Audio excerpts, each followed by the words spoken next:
pessoal, hoje nós vamos estudar o capítulo 17 do livro Isso é Arte, do Will Gompertz. Segundo Will Gompertz, o pai da arte conceitual é Marcel Duchamp. Em 1917, Marcel Duchamp inovou a arte criando algo diferente. Até então se faziam quadros, se faziam esculturas, mas nada a partir de um conceito, de uma ideia. Pela primeira vez ele pegou algo pronto, comprou um mictório, fixou na parede ao contrário e deu o nome de A Fonte. No caso, como ele era jurado de arte, ele não podia assinar com o nome dele, então ele usou um pseudônimo, dando início assim à primeira arte conceitual, onde ele pega algo pronto e a partir daí cria uma ideia, um conceito e uma nova forma de arte. Dentro da arte conceitual também existe a arte performática. A arte performática, como o próprio nome já diz, é quando o artista ou atores fazem uma performance. Vamos ver agora o exemplo de Paola Pivi, onde ela convida 1000 pessoas para darem um grito em uníssono. Confira as imagens.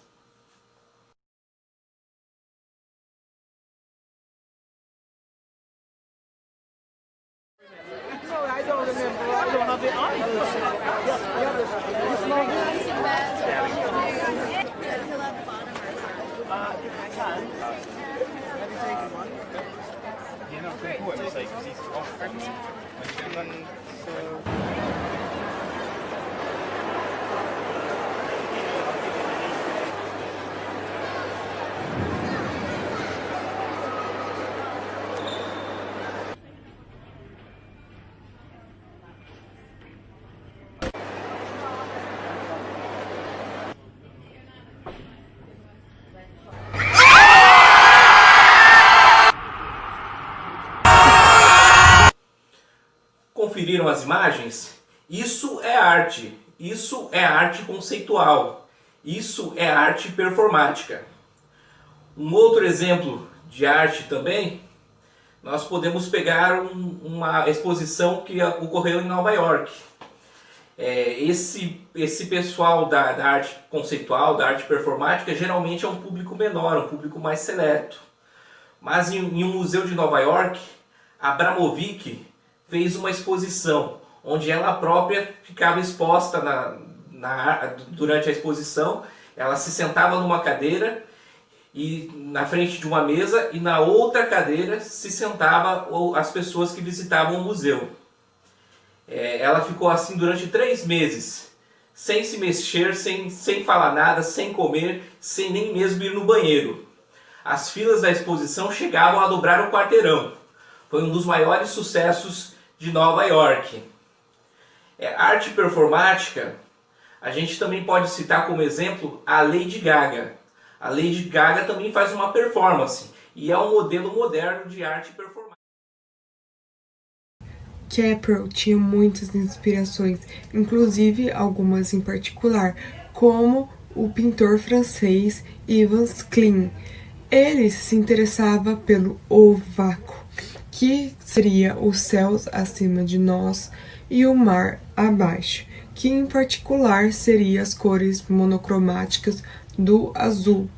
Ele até, inclusive, criou uma cor misturando as cores que ele mais gostava.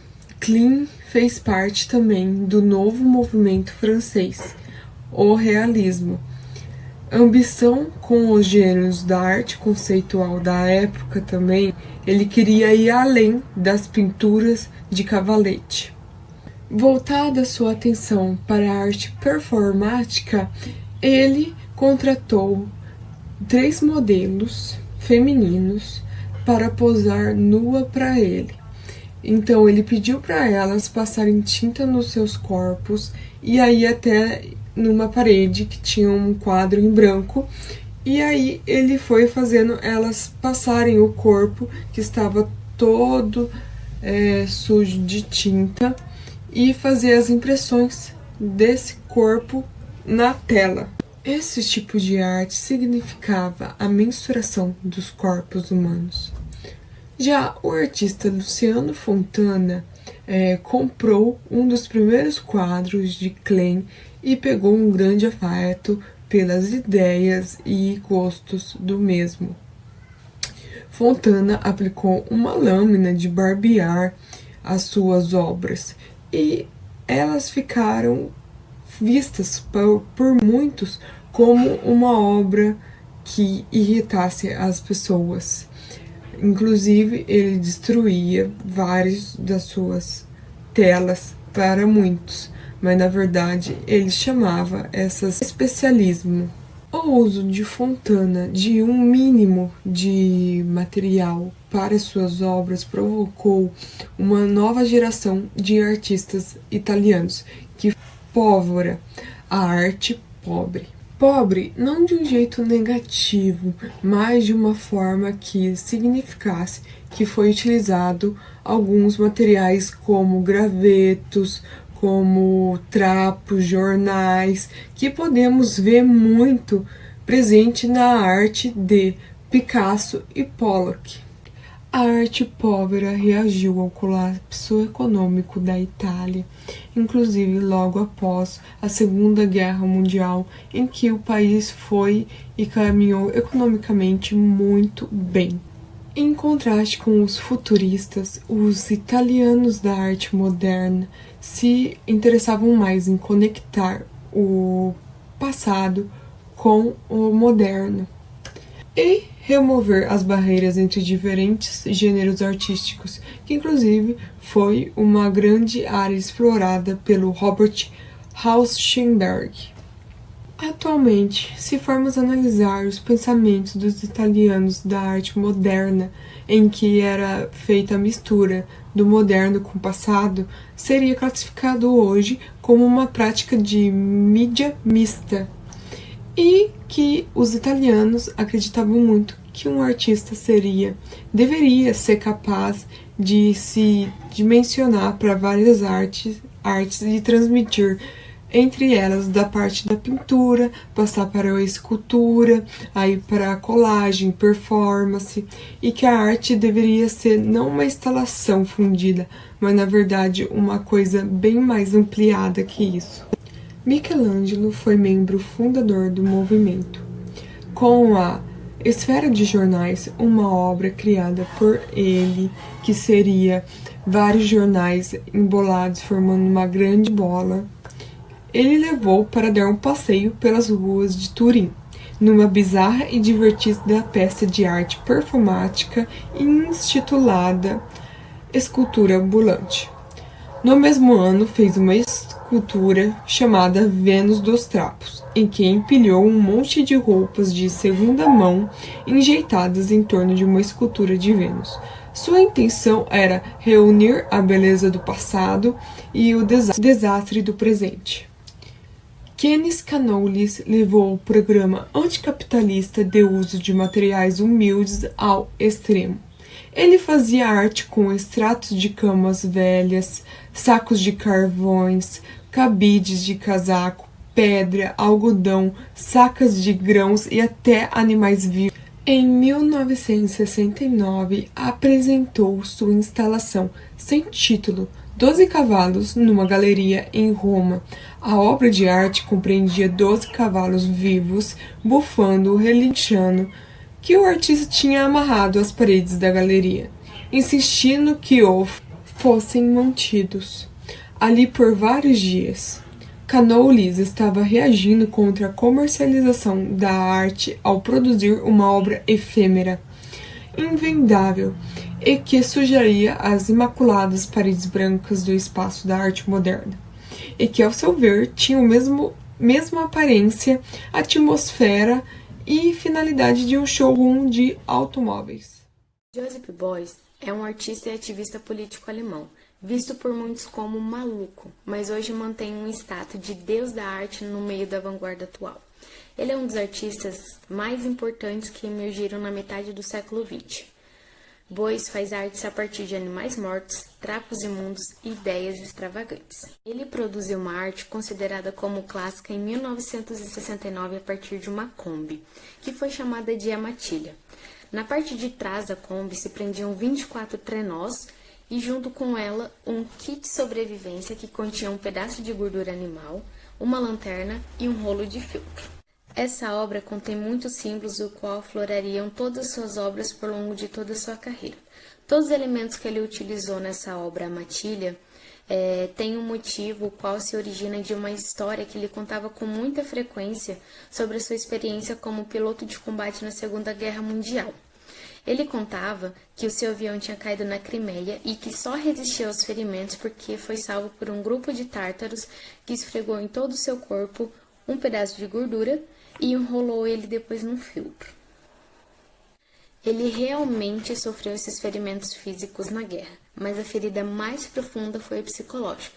Então ele decidiu, por meio de várias palestras, falar sobre essas questões que o incomodavam e manteve um interesse direto por política. Inclusive, participou da formação do Partido Verde Alemão. Ele encontrou sua alma gêmea em George Maciunas, sentiu um vivo interesse por Duchamp, os happenings de Caprio, o novo realismo e o dadaístas de Zurique. Então isso levou ele a desenvolver o seu próprio conceito artístico neodadaísta, que chamou de fluxos, que significa fluir. Ele escreveu o Manifesto Fluxos em 1963, exigindo que o mundo fosse expurgado da náusea burguesa, a cultura intelectual, profissional e comercial, e prometeu que esse movimento iria promover a arte viva, fundir os quadros revolucionários sociais, cultural e político numa frente e numa ação unida.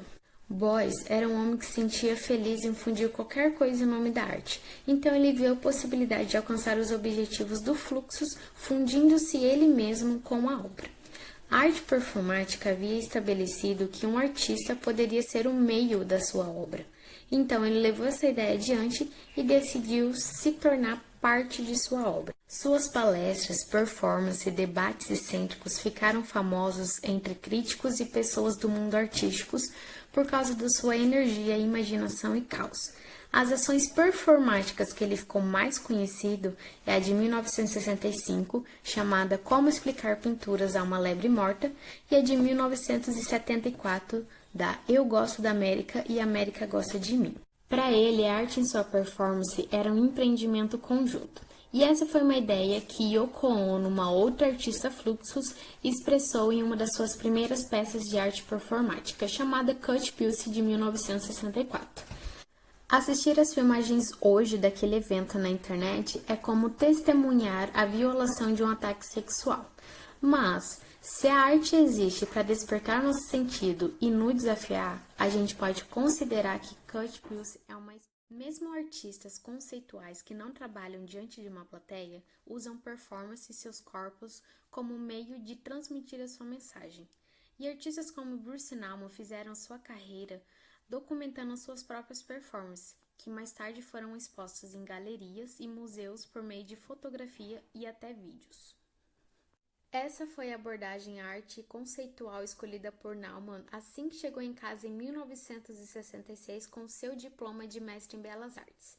Neste mesmo ano, ele criou uma obra fotográfica chamada Tentativa Fracassada de Levitar no Ateliê. E no ano seguinte, em 1967, ele criou um vídeo chamado Dance ou Exercício sobre o Perímetro de um Quadrado. As obras dele falam sobre muitas coisas, mas no topo da lista está a consciência. Francis Ellis, em sua arte conceitual, mostra em todas as suas obras aquilo que nós estamos ocupados demais para perceber, que é o nosso ambiente de imediato. Ela nos mostra isso nos filmes O Coletor, que foi criado de 1990 até 1992, e o filme Reencenações em 2000. O escultor Richard Long expõe a sua arte conceitual através de fotografias em paisagens meticulosamente planejados e encenados, como é o caso da obra chamada Uma Linha Feita ao Caminhar, de 1967. Uma obra muito simples, mas que lembra movimentos anteriores da arte moderna. Esse também é um dos primeiros exemplos de land art, que foi um ramo da arte conceitual do final do ano 1960 e início do ano de 1970. O exemplo mais conhecido do gênero land art é o quebra-mar espiral de 1970, feito por Robert Smithson. Ela é uma escultura que foi feita a partir de rochas que já havia no local, que mede incrivelmente 460 metros de comprimento e 4,6 metros de largura. Smithson era de opinião de que os museus já tinham tido seus 15 minutos de fama e que decidiu fazer as suas artes do lado de fora, a partir da natureza, na natureza. Um desastre de avião em 1973, enquanto ele fotografava mais uma peça de land art que estava trabalhando, impediu que ele visse a sua profecia se realizar. A quebra-mar em espiral é considerado o maior barômetro do mundo e está há 3 décadas debaixo d'água. E como diz um artista minimalista, a